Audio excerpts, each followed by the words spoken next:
we go. Hello, good morning again, everyone. So wonderful to be here with you this Easter Sunday.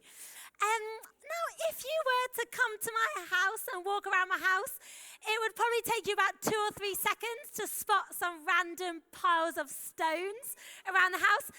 This literally took me about 6 seconds to find all of these stones and dotted around. There were plenty more. But you just come across random stones and rocks that different people have kind of gathered and found and thought were really cool and exciting. And there are some pretty famous stones out there in the world.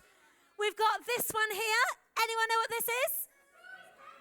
Yes, Stonehenge from the UK, Somerset. It's got a magnificent history to it. We've got another one here. What's this one? Yes, Ayers Rock, Australia. Next one. Ooh, it's getting a bit harder now, isn't it? Yes, Easter Island and Chile. These are they are called is it Mao? The Mao statues, I believe. Okay, next one. Yes, the Rosetta Stone in the British Library in London. And finally, one more. Anyone know this one?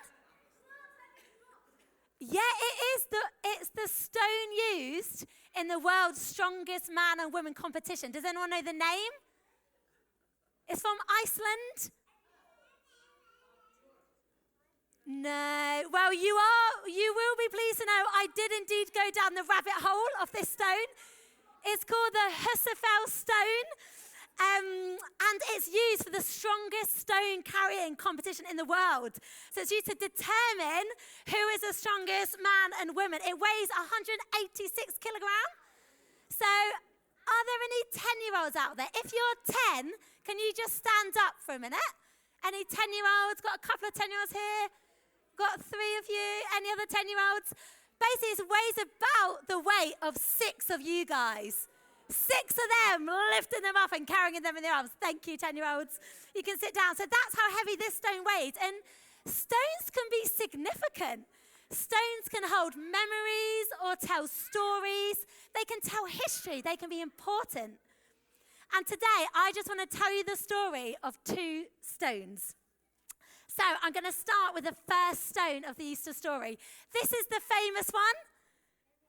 The stone at the tomb, the stone that got rolled away. And just like I showed you those photos earlier of other stones, this is actually a pretty famous stone that's been talked about around the world for centuries. And in Jesus' time, people put massive stones like this in front of tombs to create a barrier, to create a block, to actually separate the living from the dead. That stone was there because it was meant to tell people that Jesus was dead. It would take about 20 strong adults, roughly, they think, to move this stone. And as we were singing about earlier, and it says in the book of Revelation in the Bible, that Jesus has the power over death. So this heavy stone means nothing to him. This heavy stone isn't going to get in the way for Jesus. The stone had no power over him. And in the Gospel of Matthew, it tells us that an angel came and moved that stone. The guards, those Roman soldiers we saw earlier, they were in shock. Mary, Jesus' friends, followers, they were shocked as well. It wasn't what they expected. But the angel didn't come to move the stone to let Jesus out. Jesus could have come out however he wanted to. He had the power to do that. The angel came to move the stone so the world could see that Jesus was no longer there. That stone that was a barrier, it moved away, it opened, and it actually became an entrance and an invitation. So people could see for themselves with their own eyes that Jesus is alive. The angel said to those women, those first followers who saw Jesus got to the tomb, he said, come and see. Come and see. Come and see for yourself. Come and see that Jesus isn't here. For us here today, that same invitation exists 2,000 years on. God's saying, just come and see. There's no barrier anymore. Just come and see for yourself. Come and see what the Easter story is really all about. Come and see you who you think Jesus really is. Come and see Jesus for who he is. Come and meet with the risen Jesus. And I don't know about you guys, those of you that get invitations. I know some of you kids get invitations to parties all the time, unlike us grown-ups. But you might have received an invitation from someone on this earth to a social occasion or to a party or to an event. And sometimes you get invited and sometimes you don't. Sometimes you might feel like an invitation is half-hearted, or you're an afterthought, or you're on the reserves list. Sometimes you might feel like you're the last one to be invited, or you're not invited at all. Kids, you might have heard someone even at school say, hey, you're invited to my party one day, and then the next day, sorry, you're not invited to my party anymore, you're not my best friend anymore, or you didn't share that thing with me yesterday, so sorry, you're not coming anymore, you're not invited. People can change their minds on who they invite. People don't always invite everyone. But that is not God's invitation to come and see. God never changes his mind on who he invites. That invitation to come and see who I am, come and see what the Easter story really is about, that is for everyone. That invitation is always, and it is certain. God invites every person to come and see, to look for themselves, to come and see that Jesus is alive today. And then there's a second stone in our Easter story. So a few months after Easter Day, there was a guy called Peter. He was one of Jesus' friends, one of the first followers. He was one of the first people to call themselves a Christian on this earth, a follower of Jesus. And he prayed for a man who couldn't walk. So here he is, he's praying to this guy, he couldn't walk at all. And this man was healed. He got up and he walked. It was an absolute miracle. So this is just a few months after that very first Easter Sunday. And the authorities, those in power, the Romans, they're concerned. They arrest Peter and they ask him, what's happened? What made this happen? How did this happen? How did this guy get healed? And this is what Peter replied to him about the second stone of the Easter story. This is from the book of Acts in the New Testament in the Bible, Acts chapter 4, verses 10 and 11. So Peter replied to them, these Roman authorities, those who were in power. We want all of you and all the Jewish people, so all the people of that time, to know that this man was made well by the power of Jesus Christ from Nazareth. You nailed Jesus to a cross, but God raised him from death. This man was crippled so he couldn't walk, but he's now well and he's able to stand here because of the power of Jesus. Jesus is a stone that you builders did not want, but Jesus has become the cornerstone. And that is the second stone of the Easter story.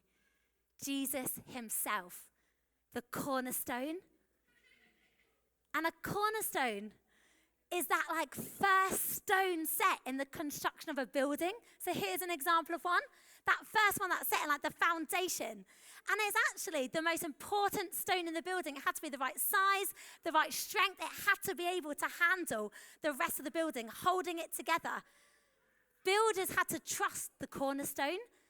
It was the most important piece. You have to make sure the cornerstone is the right stone in the right place, the right size, the right strength. And just like you build an actual building based on a cornerstone, we build our lives on a cornerstone too.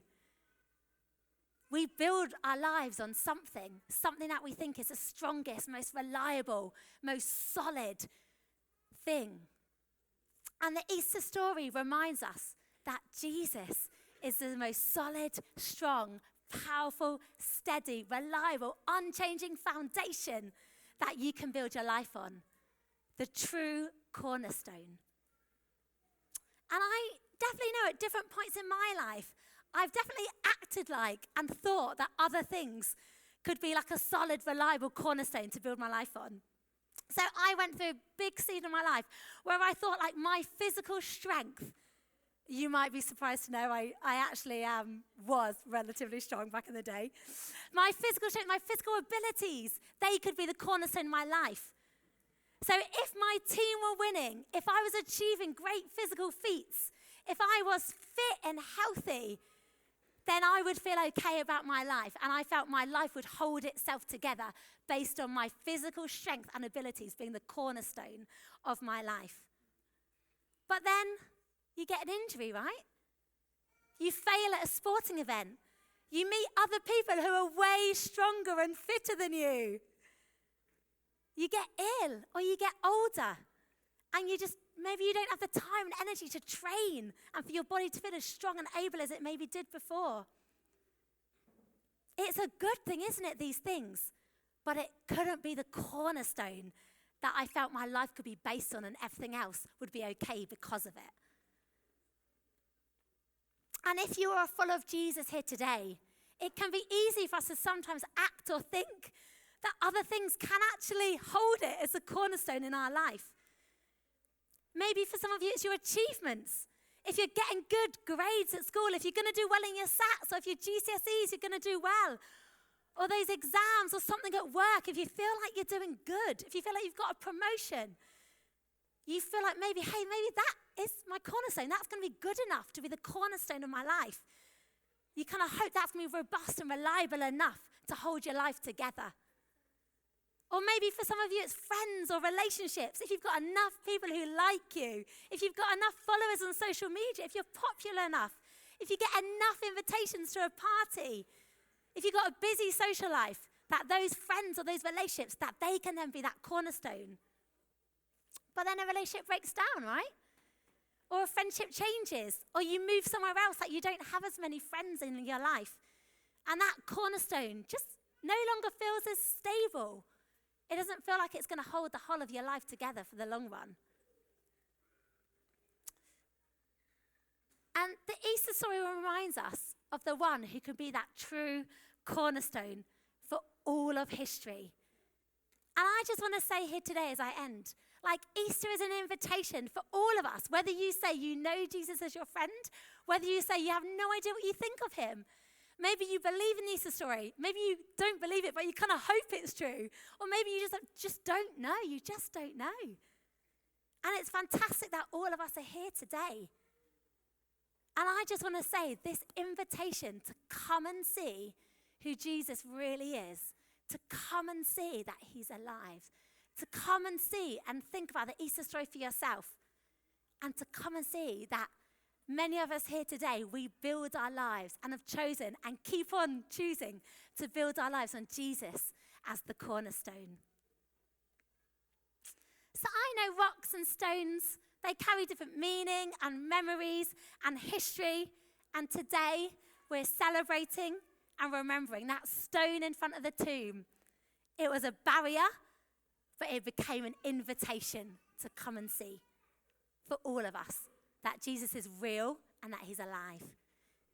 And then Jesus as that cornerstone, who is a solid rock and foundation that we can build our lives on. Tom, if I could just welcome you up. We're just going to take a moment now. Tom's just going to sing a song about Jesus being the cornerstone. So I just kind of encourage you where you are just to take a moment to listen to the lyrics. Just for you to take a moment. What do you want to say to God? He's saying, hey, come and see. Come and see.